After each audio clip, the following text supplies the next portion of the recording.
মারছি বলতে দুইজনে মানে আমি ঘুমছিলাম, সে আমারে বটি নিয়ে মারতে গেছিল, মানে আমাদের একটু তর্কাতর্কি হয়েছিল।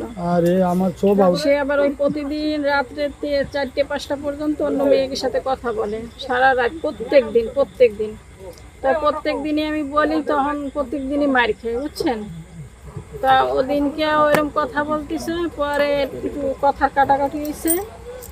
পরে আমি ঘুমাতে গেছি, আমি ঘুমাইছি।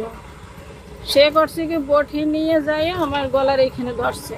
তো হঠাৎ করে আমার চোখ মেলে উঠছে, ওঠাতে দুইজনে হাতাহাতি করতে করতে এই দরজার পাশে একটা রড ছিল, সে রড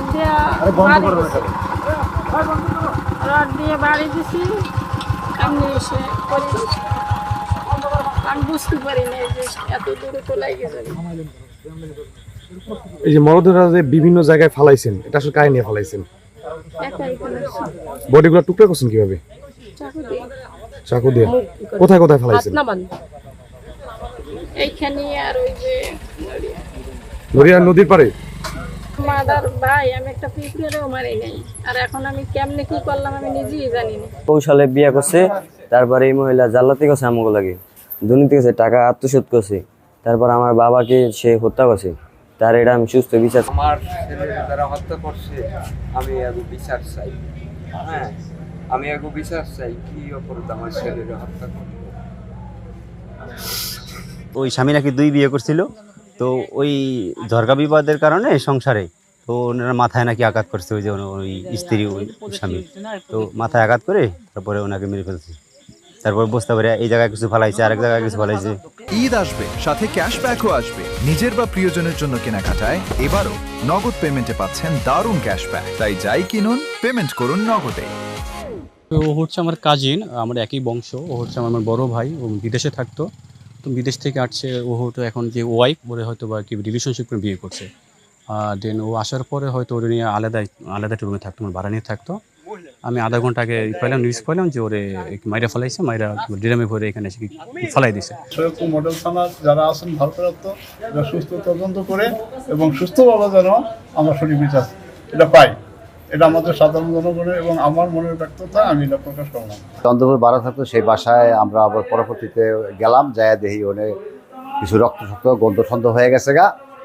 ঘন্টা খানিক পরে আবার শুনলাম যে তারা লাশ পাওয়া গেছে, বিভিন্ন জায়গায় টুকরা করে হালাইছে, ওই মহিলা সহ অ্যারেস্ট হয়েছে। আমাদের এখান থেকে ওই যে চন্দ্রপুর এলাকা, এটা হলো সন্তোষপুর পুলিশ ফাঁড়ির অধীন, শরীয়তপুর পালং থানার অধীন আর কি। তো ওইখানে সেই ভদ্রমহিলা আসমা এবং তার স্বামী মালয়েশিয়া প্রবাসী জয়নাল ভাড়া থাকতো ওইখানে। তাদের মধ্যে পারিবারিক কলহতে গত মঙ্গলবার রাত্রে 12 তারিখ রাতে দুজনের মধ্যে ঝগড়া হয়। ঝগড়ার এক পর্যায়ে সে তাকে রড দিয়ে মাথায় আঘাত করে সে পড়ে যায়। পড়ে যাওয়ার পরে সে মারা যায়। বুঝতে পারে সে সারা রাত ছিল। সকালে ওইটা তার দুটা হাত দুটা পা কাইটে আলাদা করে ফেলে।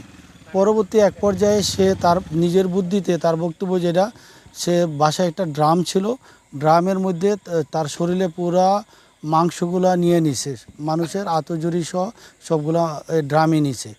তো এটা যখন গন্ধ ছুটছে এলাকায় বা পার্শ্ববর্তী আরও নাকি ভাড়াটি আছে, ওই গন্ধ ছোটার পরে আজকে সে অটো করে নিয়ে আসছে শরীয়তপুর শহরের এখানে। আয়শা তার যে পূর্বে এখানে ভাড়া ছিল, এই এলাকাটা সে চিনে, তার বাড়ি হলো পিরোজপুর। তো সে এইখানে আয়শা, এইখানে একটা এই যে নির্জম জায়গা, এখানে আপনার অনেক ডিস্টেন্স, বাড়িঘর নাই, রাস্তার পাশে এটা বলা যায় আর কি, একটা দিঘির পাশে সেই বস্তার মধ্যে তার লাশটা ফালাই গেছে।